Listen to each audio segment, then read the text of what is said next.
Hello and welcome to the One Life Church devotional series where we cover the entire Bible in 20 months. Well, today's chapters are 1 Chronicles 23 and Luke chapter 20. Now, I'm standing in front of this massive tower. A lot of hard work went into building this thing, and we'll get to that in a moment. Now, in 1 Chronicles 23, we see David's heart for worship. Now, it says in verse 1 that he was old, and so he handed over responsibility to his son Solomon. And we saw yesterday that he, organized the building of the temple by getting, the workers and the raw materials ready for Solomon.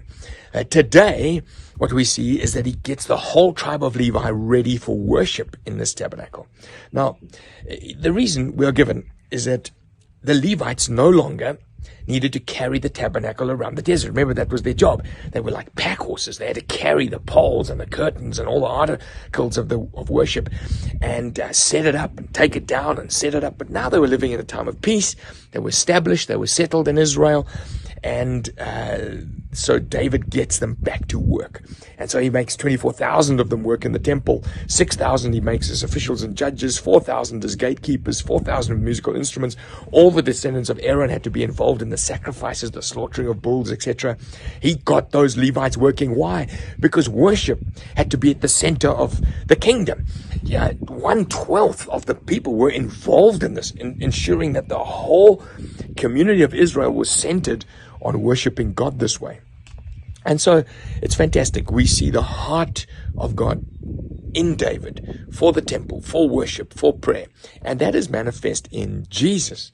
Now, I'm not saying Jesus had an affection for the bricks and the stones that made the temple, but he knew that place needed to be a place of prayer, of the word, of worship.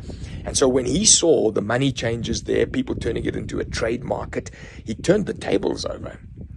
And so we now, in Luke 20, at his entry into Jerusalem, he's just done this. It's Sunday. He's just got a few more days left to live. He's going to be crucified on Friday. And as he comes into Jerusalem, we see people throwing their coats down on the floor. They're worshiping him. The common people loved him. The Pharisees and the religious leaders hated him. And so they come to him and say, by what authority did you do this? Did you chase these people out of the temple? Who do you think you are? Well, Jesus says to them, well, let me ask you a question.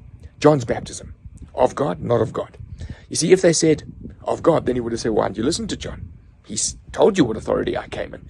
If they said, no, not of God, then they would have been in trouble with the people. So they said, well, we don't know. And so Jesus says, well, then I'm not going to tell you either. And then he tells them this parable. He basically says, a man has a vineyard. That man represented God. The vineyard represented Israel. And then he said, the man went back to go and get fruit from his vineyard. Talking about the prophets that God sent to the people of Israel. And people just scorned the prophets. So then he says, okay, I'm going to send my son, which obviously represents Jesus himself. And so they think, well, if we take him out, we can undo the work of the Father. We can undo everything. We'll be free.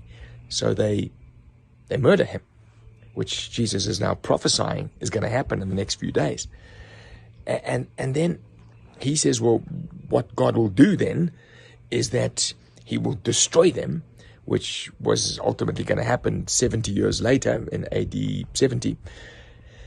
And then he says, the guy will hand over his vineyard to somebody else, speaking of the emergence of the church, the inclusion of the Gentiles. And the Pharisees knew that he was talking about them, so they weren't very happy with it. Then he quotes Psalm 118. He says this, then what is the meaning of that which was written? The stone the builders rejected has become the cornerstone. So he's inferring that he himself is the cornerstone and he has been rejected by these builders, the Pharisees.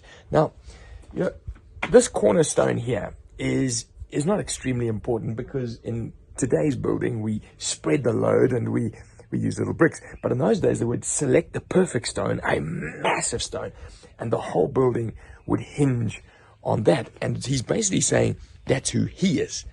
And the leaders have rejected him. The teachers, verse 19 says, the teachers and the law and the priests looked for a way to arrest him immediately because they knew they had spoken this parable against them. And so this is what they do. They send in spies and they say, trick him. And then they send in, and the Sadducees then ask him a question about the resurrection. And Jesus sorts the Pharisees out. And then Jesus ends this chapter by saying, beware of the teachers of the law.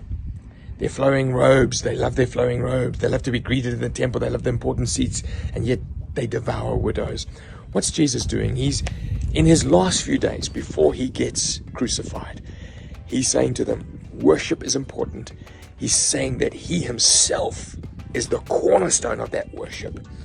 And that anyone who says otherwise, anyone who doesn't put Jesus as cornerstone, anyone who doesn't put worship of God as central, don't listen to them. They will cause you great harm.